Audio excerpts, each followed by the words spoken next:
Assalamu alaikum wa rahmatullahi ta'ala wa barakatuhum.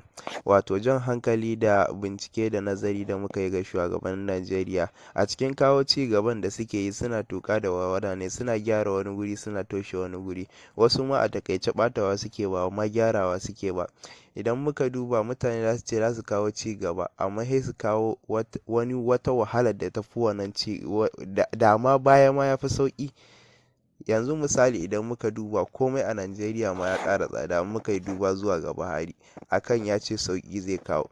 Sannan shi wannan Dr. Isa Ali Fantami ya ce a rufe all social network saboda ana yin rijistan da ba daidai ba, yan kidnapping suna aiki da layi. To shin idan sun yi aiki da layi to wannan layin sun kama mutum sun yi kidnapping ɗinsa, shin da layin su za su kira iyayen mutum ko kuma da layin mutum da suka yi kidnapping ɗinsa?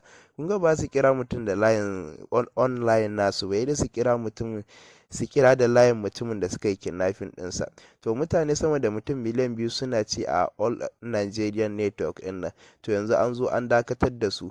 Shin su ma za su ci gaba da zama a haka ne ko kuma gwamnati ta samar da wani abin da za a ba su kafin a gyara musu aikinsu? Kun ga ba a ba su komai ba. Saboda haka shin yana tunanin gyara ne? Wata ɓarnan fa za ta iya aukuwa, za su iya creating ɗin wani abu da ya fi wannan tsanani fiye da wannan ma.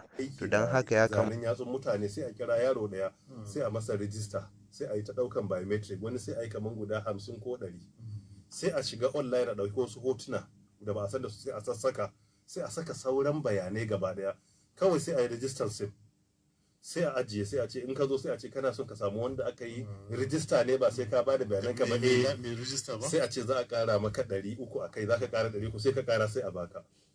Sai suka fara yi, kaga mun yi gyara a baya, mun kuma bar agent nan don su ci abinci, to sai zama da su ake aiki, ake cutarwa.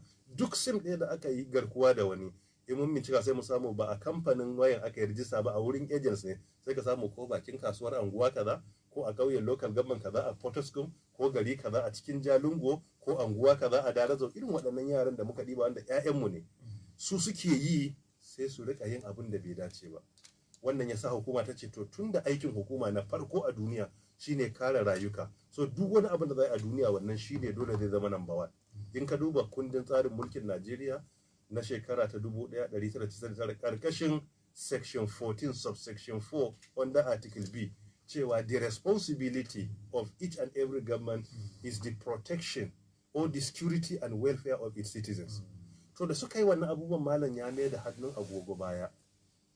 Da na samu wani rahoto a kai na kuma yi bincike, don ina bincike, sanda na sa a zaga wajen agents a nan Gombe na sa an je, a Yobe an je, a Kano an je, a Ibadan an je, a Lagos an je, a ƙarshe dai shawara ga duk wata gwamnati da take son ta kawo gyara a nan ƙasarmu Najeriya.